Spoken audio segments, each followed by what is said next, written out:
This is The Allusionist, in which I, Helen Zaltzman, try to stop language sucking the life force out of me. This is the third episode of our Draculae mini-series, about the strange and mystery-laden Swedish and Icelandic versions of Dracula. Listen to episodes 1 and 2 before this one, so you know what the hell is going on. There's a summary of each of the books we're discussing, and an explanation of why we're talking about them. And as always, over at These Shows Forever Home, theallusionist.org, there are links to additional information, plus transcripts of the episodes.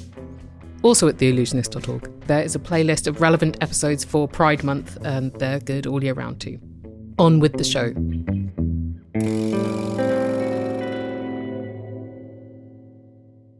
To recap, Bram Stoker worked as a manager for the actor Henry Irving and his Lyceum Theatre in London, plus was a qualified barrister and former civil servant, and wrote articles of arts criticism, and wrote stories and novels and novellas that were not particularly successful until his vampire novel Dracula, which he spent at least 7 years researching and writing, and he published it in 1897 to moderate critical acclaim, and it was popular enough to be published in quite a lot of places around the world and translated into several languages. It was serialised in 1899 to 1900 in Swedish newspapers under the title Mörkrets, meaning Powers of Darkness, and it was also serialised in an Icelandic newspaper from 1900 to 1901 under the title Maktmörkrana, also meaning Powers of Darkness.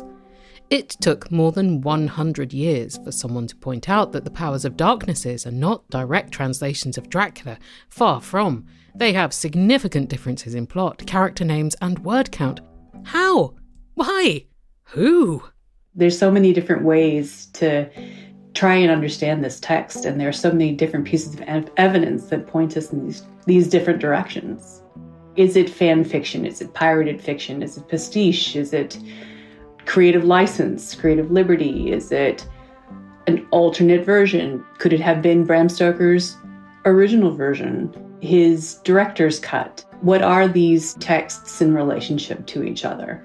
Well, they are first cousins, I'd say. Yeah. If not shadowy twins. Maybe it's more like identity theft. It's so hard to say. I'm Iris Ishichita. I'm the producer, writer, and host of the Powers of Darkness podcast. Iris spent 5 years investigating these books I've been talking about in the Draculae miniseries for her podcast series Powers of Darkness, available now in the pod places. There's the part of me that is the producer and the production executive and the producer for hire, who's worked many years for media companies and startups and corporations. And then there's the producer who will dive headlong into a mystery like the Powers of Darkness. The detective, the literary detective. Yes. The literary investigator. Did you get a special hat? I hope it's a deerstalker. These texts seem to inspire just so much intrigue and devotion in people. I mean, I thought I'd made some effort by committing to reading 500,000 words of Dracula. But that's nothing compared to these people who are like, I'm going to translate it. Or you, where you put several years into making an investigation. What was it that got it sucked into you? Well, my work centers around subcultures that develop around mysteries, in this case, a literary one. I'm also endlessly fascinated with stories where dark means light. And I'm talking about the Dracula text itself. We're talking about a very dark horror adventure that is really ultimately about the triumph of good over evil. And in some ways, if you look at it from Bram Stoker's perspective, a treatise on faith in really difficult situations. So I'm very interested in that aspect of this story specifically. One of the mysteries that most intrigued Iris was whether the author of the Swedish Powers of Darkness was none other than Bram Stoker himself.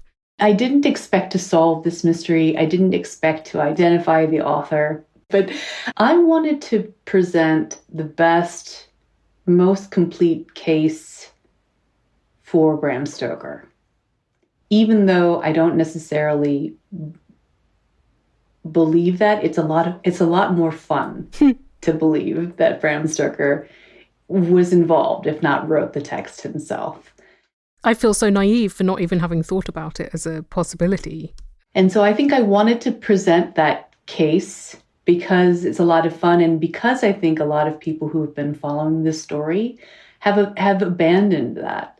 It's become kind of fashionable to abandon the idea that Bram Stoker was involved in a literary sense.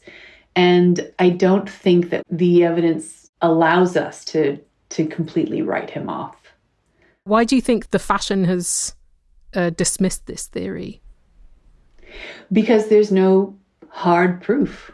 There's no direct evidence to connect Bram Stoker. And sure, there's no evidence, but that no more proves that he did than he didn't. I guess it's this strange kind of reversal of a lack of evidence to say that he definitively did not do it. Would you mind explaining your case? What set me off on a path to Bram Stoker was this whole idea of copyright and this myth that Dracula was not properly copyrighted in the United States. Yes, there is a remarkably sticky myth that Bram Stoker failed to complete the copyright process by filing only one copy of Dracula rather than the required 2 copies.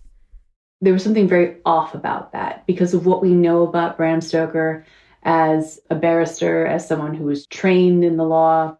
Someone who can do his admin. Yes, and who was a whiz administratively, not only for his own creative works, but for the entire creative portfolio of the Lyceum Theatre. The idea that someone of his skill set would mess up the US copyright of Dracula was just inconceivable to me. So I really thought, what if it wasn't that he didn't properly copyright Dracula, but rather that he purposely didn't copyright his works because he realized that a lack thereof would really help spread his story. It was this initial kind of theory that kind of set me off on, oh, is this a Bram Stoker conspiracy? I was curious about why people would believe the copyright myth begat because they were saying, well, he only filed 1 copy of his book, not the necessary 2. If he hadn't intended to copyright it, why would he do half the job rather than none of the job? Yeah, good point. It could be, if you want to go deep conspiracy theory on it, that's what he wants you to believe. Oh, come on. Is he really playing 3-dimensional chess with international copyright? Simply, it's probably too busy. It's got 2 jobs. Anyway, Dacre Stoker, Bram Stoker's great-grandnephew, has disproved this copyright myth. Bram Stoker did copyright Dracula in the United States correctly. He was very careful about his rights in the US and in England and Europe. Why do you think that incorrect assertion is so attractive for people? Like, why do they really want that to be true? Maybe just because of how incongruent it is with what we understand of Bram Stoker. Dacre and I have talked about this, and it's almost like, I don't know what it is, that there's some kind of derisive joy that comes from he screwed it up. He just messed it up. I'm not really sure why that's people are so ready to accept, or why they want that to necessarily be the case. Just doesn't seem that juicy, if that's what they're after. They could make up something a little more scandalous. Just something. Yeah, maybe it's also because maybe there's the contrast too between how litigious Florence was in protecting Bram Stoker's copyright, whereas he wasn't, that she was protecting a legacy that he wasn't so particular about. Maybe there's something there. Florence Balcombe Stoker, Bram Stoker's wife since 1878, became his literary executor after his death in 1912. In 1922, the German film Nosferatu appeared, based on Dracula, but with some alterations to characters and story, and the English settings in the novel were relocated to Germany. The makers of the film did, at some points, mention its source material was Dracula, but they had not sought permission from the Stoker estate, nor paid them for rights. The Stoker estate was only earning measly amounts from Dracula, so Florence launched a lawsuit against Nosferatu's production company, Prana Film. As so often in these kinds of lawsuits, nobody really wins. It rumbled on for 3 years, during which Prana Film declared bankruptcy to avoid paying out. In 1925, Florence did win the lawsuit, and the judge ordered that all negatives and copies of Nosferatu be destroyed. And yet, the film managed to rise from the dead, and before the 1920s were out, Nosferatu was becoming popular in the USA. Florence did grant rights to a theatrical adaptation, which played in England for 3 years, and then there was a successful Broadway run in 1927, starring Bela Lugosi.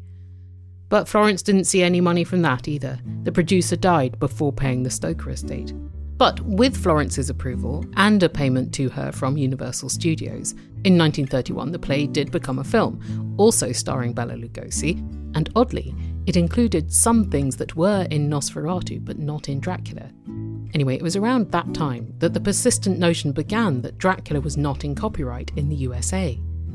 But it really got me into the mindset that it's the kind of simplest idea that Bram Stoker wrote this, because this is his story. He did tremendous amount of research, and he can kind of shape it however he wants, depending on his audience.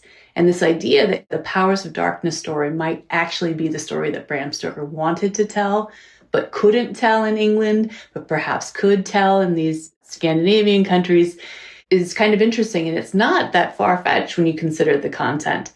Now, are there other authors that maybe might be more appropriate for some of the additional material that is found in Powers of Darkness? Sure. But it's not completely unreasonable to think that Bram Stoker could have been involved with that, could have maybe worked with different writers and translators internationally to help his story spread across Europe, like Dracula himself wanted to do. Was he enabling these other translations, these alternate versions that can only heighten the fear content if they're culturally more sensitive and adapted to what those cultures' fears are? Could Bram Stoker have seen the benefit of that and enabled, if not orchestrated, a network of different versions across Europe?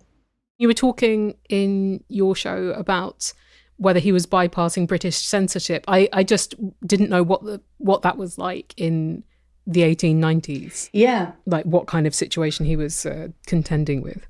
He dealt a lot with the censorship office, the Lord Chamberlain's office, which were very involved in censoring plays. But because he had a great relationship there, he was able to expedite a lot of reviews. And he was also able to maybe get some things through that other people might not have been able to get through, especially when you're talking about the might behind the Lyceum and Henry Irving, his boss, and, very kind of formidable, influential figures. And so he did have this relationship with Lord Chamberlain's office, but it was otherwise, from what I understand, pretty rigorous censorship. I mean, according to some pretty prudish Victorian standards. Lots of those to choose from. Yeah, it's kind of a wonder that Dracula was obviously we've done a lot of scholarship about Dracula now, and all of the subtext has come to the fore. But the idea that it passed through the censors even then still kind of boggles my mind. The published version by Bram Stoker is less horny than the Swedish and Icelandic variants. Yes. Far less.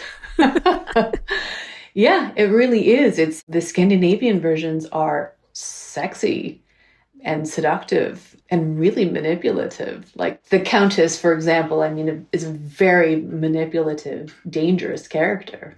The Countess is a character who appears in the Swedish Powers of Darkness to ask Dr. John Seward for private treatment in her bedroom, scantily clothed, and he is so dazzled by her beauty and maybe supernatural seductiveness and her sucking some of his blood that he loses first his composure, then consciousness, and ultimately everything. The Doctor is driven sex mad. Pretty much. In the blood-red sex room. Yeah, I don't even know if he enjoys himself before he's basically ended. It's rough. He has a rough time. Yeah. Yes. Even in the originals, I was a bit frustrated with all these men who were like, I met Lucy yesterday and now I'm in love with her forever and I will never love anyone else. You're like, come on, guys. Oh my goodness. So many of these romantic ideals and chivalrous archetypes. And embarrassing. Yeah, it really is. Right. But it's really weird now applying modern sensibilities to interpretations of Dracula. Although none of the relationships are consummated. Will Trimble here, maker of one of the English translations of Morkret's Makta, the Swedish Powers of Darkness. The prose describing the longing, the prose describing the concern about the not supernatural implications, the moral consequences of giving in to temptation is considerable. Tom Harker, who spends almost all of his narrative either dim-wittedly exploring the castle and finding things that are alarming, and then resisting the temptation of the sirens who are apparently calling him to his doom. Yes, in Powers of Darkness, Harker spends much of his time in Draculitz's castle being upset by his own lust for a supernatural woman with magnificent alabaster bosom, who is the Count's late first cousin. And the fact that he succeeds in resisting that temptation seems to be rewarded with his ultimate success. I've seen it talked about as a contrast between Lucy gives in to temptation and is destroyed, and Harker resists temptation and is saved as a kind of like a moral motif. There is the seduction of Seward, in which the madhouse doctor is drawn into a plot. It is obscure whether he is being enchanted by magic or whether he's being surreptitiously drugged. And at the epilogue, we learn that he was a broken man. It is implied that he never speaks again. It is implied that he is unable to communicate what it is that has happened to him. Poor Dr. Seward, he gets a much rougher ending in Powers of Darkness than in the original Dracula. But at least he gets more to do in the Swedish version, among other alterations and innovations in Morkret's Makta. Oh, it's just wonderful. The first third of the novel is an expanded, enhanced, kind of better storytelling version of Harker's adventure in the castle. The last quarter of the novel, the hunt for the vampire, is wrapped up in the style of Sherlock Holmes. They take most of the things that were in Dracula. We're hunting this guy. We've got to hunt him down. We've got awareness of his magical constraints on our side. In the original Dracula, the team goes to Romania and sits around waiting for the Count to return home along their route, whereupon they intercept him in his travel coffin and kill him. Whereas, in the Swedish Morkret's Makta, they chase him down through the streets of London with detectives and bicycles and policemen dressed as laborers. And also they chase him down to this modern suburban house, even though Dracula has been established as a snob about new buildings. But, it all just culminates in darkness lurking in the ordinary suburbs. Do you have any opinion on why this denouement, which is different to the original, quite massively, it's a different country, it's a very different scene. What are they trying to say? They kill Dracula in this freshly decorated suburban house, which is not a scene that I think most people would have anticipated. The Swedish translator got a commission to adapt Dracula for the Swedish newspaper and was not given constraints. You can do what you want with it. Fun.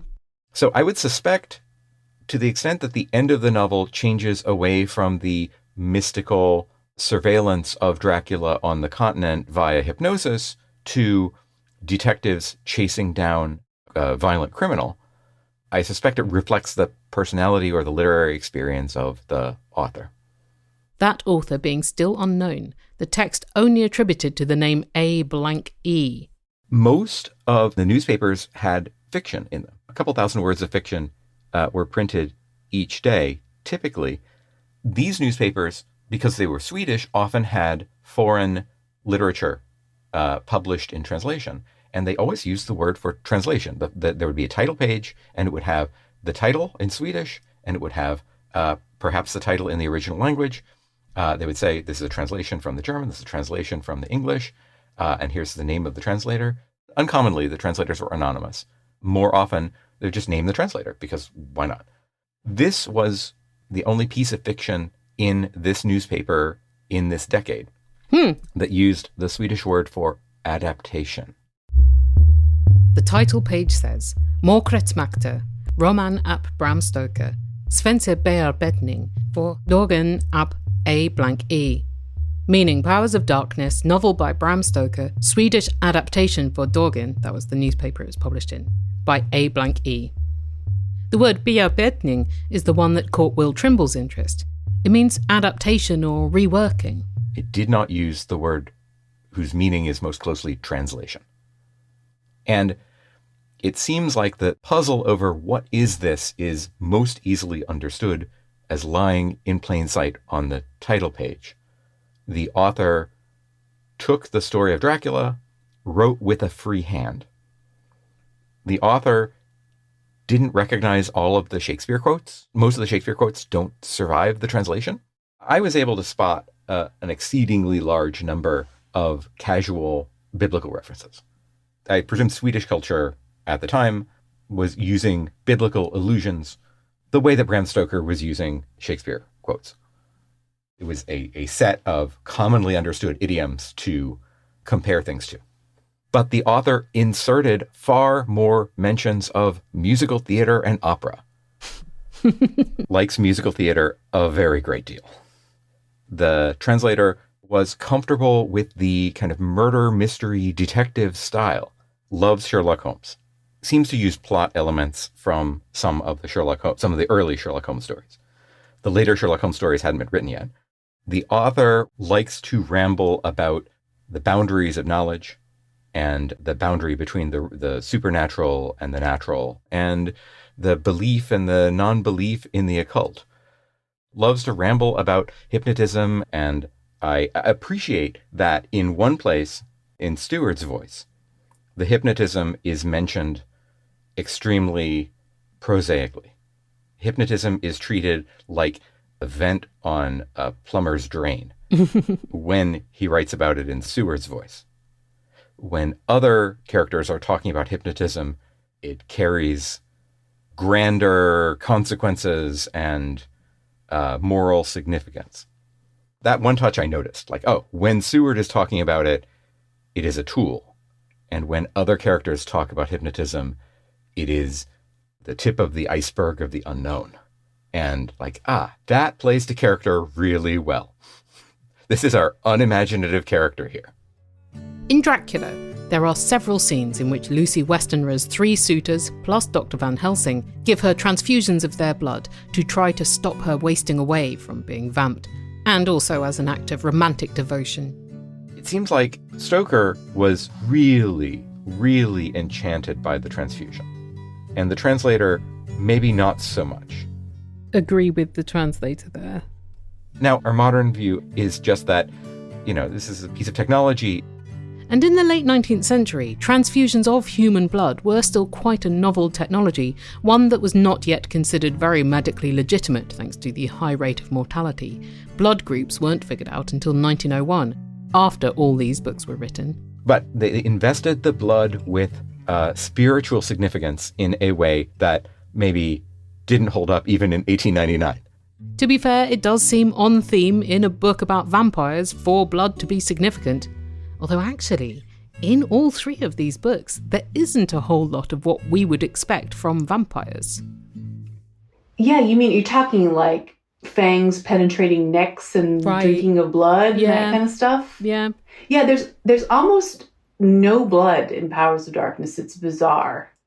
And especially in the Icelandic translation, which is, it's so truncated and abridged. No time for blood.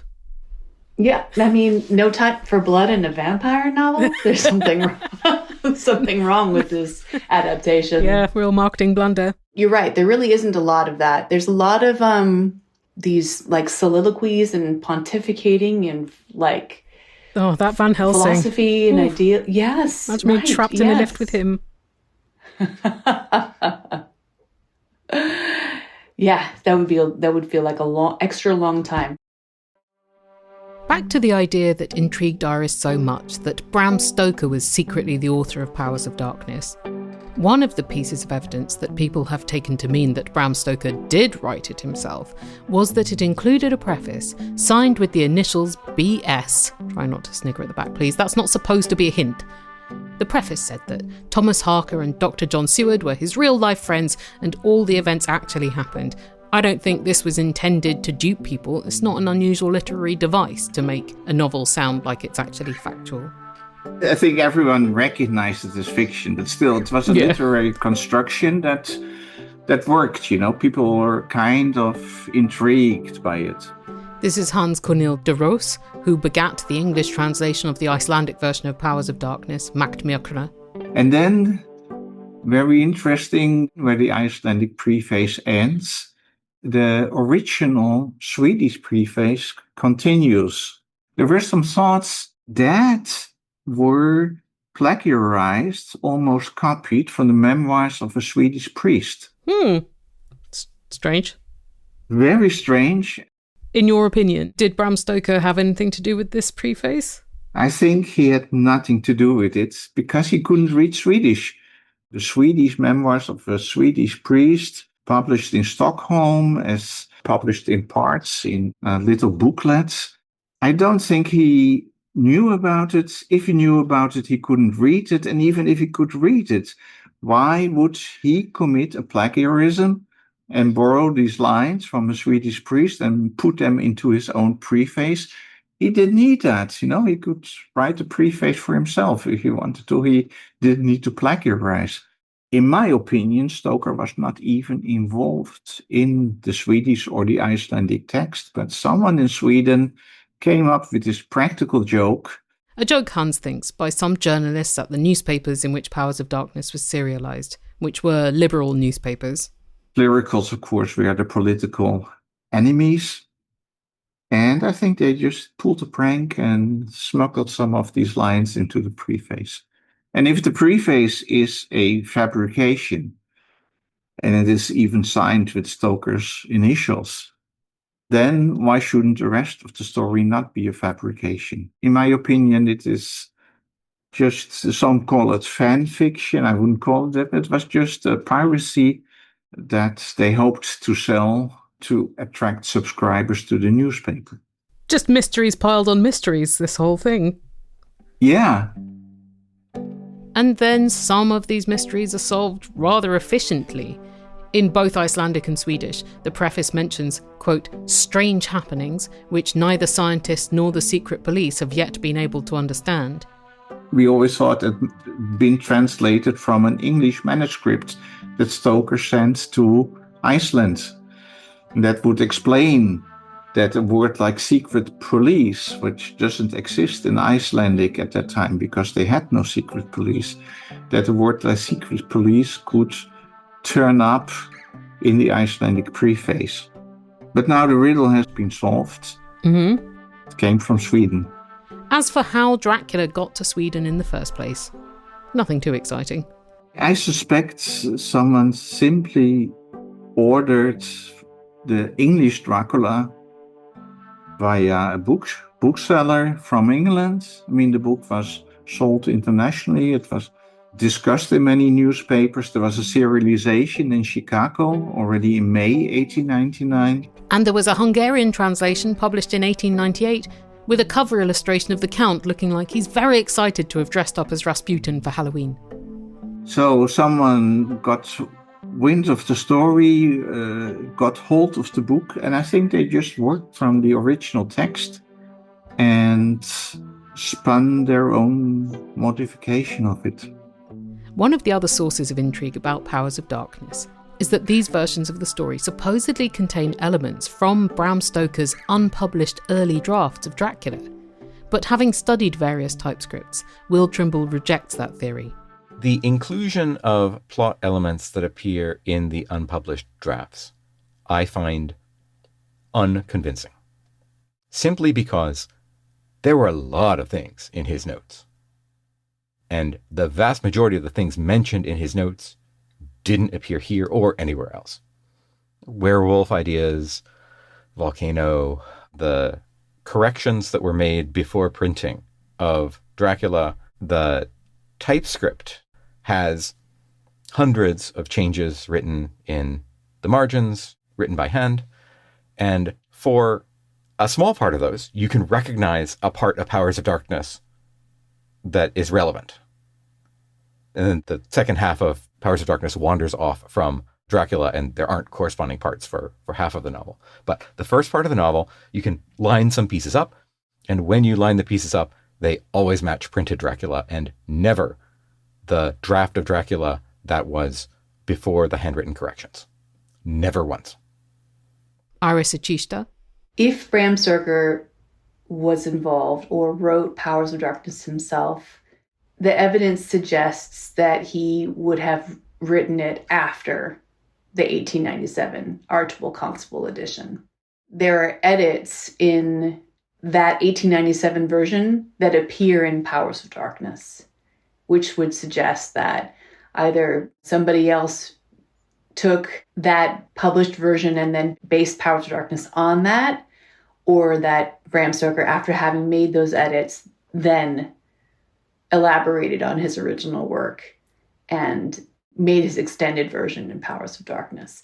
You can see the connections, the potential connections between his original development notes and what's in Powers of Darkness. So it's not to say that those ideas might not have been kicking around from a very early stage, from the notes stage, but the idea that someone sat down to write this, because of those edits, we know that it didn't predate the published version of Dracula. How do you feel about the uncertainty of perhaps never knowing whether Bram Stoker did or did not write Powers of Darkness? I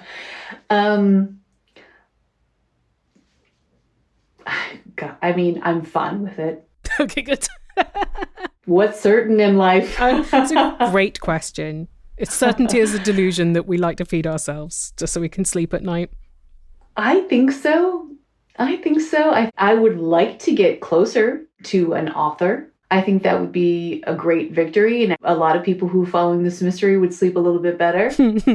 But I guess I don't expect it immediately. And I don't know, it's also kind of the fun of it.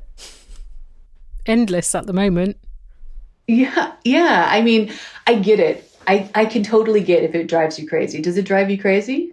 Absolutely not. I don't care at all, actually. And I'm wondering what is wrong with me that I don't care at all. I'm like, fine. To clarify, it's not that I don't care about any of this. It's that what I care about is not discovering who wrote Powers of Darkness or whether Bram Stoker had anything to do with that. And I don't care about solving any of the mysteries around these books. The thing I care about is why other people care about this. I thought, what is wrong with you, Helen, that you are incurious about who authored it? But maybe it's just because I feel like other people have got it handled more than I ever would. So it's just that. Yeah, I mean, I think that there are lots of unsolved mysteries. More will be revealed. Do you feel free now of Powers of Darkness, or is it still busying away in your mind? It's not forefront in my mind like it once was. But I think that Powers of Darkness will always occupy a space in my mind, rent-free. And I will always be open to where the mystery takes us. That's Iris Ishichita, documentary producer and host of the Powers of Darkness podcast, a very comprehensive examination of these books. She also co-hosts with her brother Wesley the podcast Or Whatever Movies. We also heard from Welllll Trimble and Hans Corneel de Roos, the English translations they published of, respectively, the Swedish and Icelandic versions of Powers of Darkness are available now. You can even read Hans's for free. Next up, one more episode of the Draculae miniseries. Oh, go on then.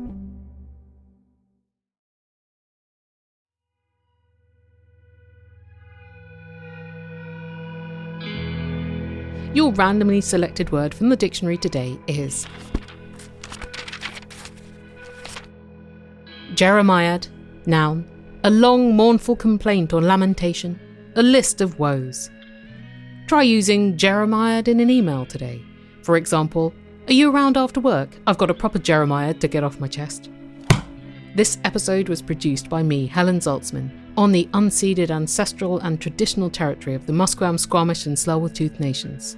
Thanks to Jeff Allen and to Archer and Mars.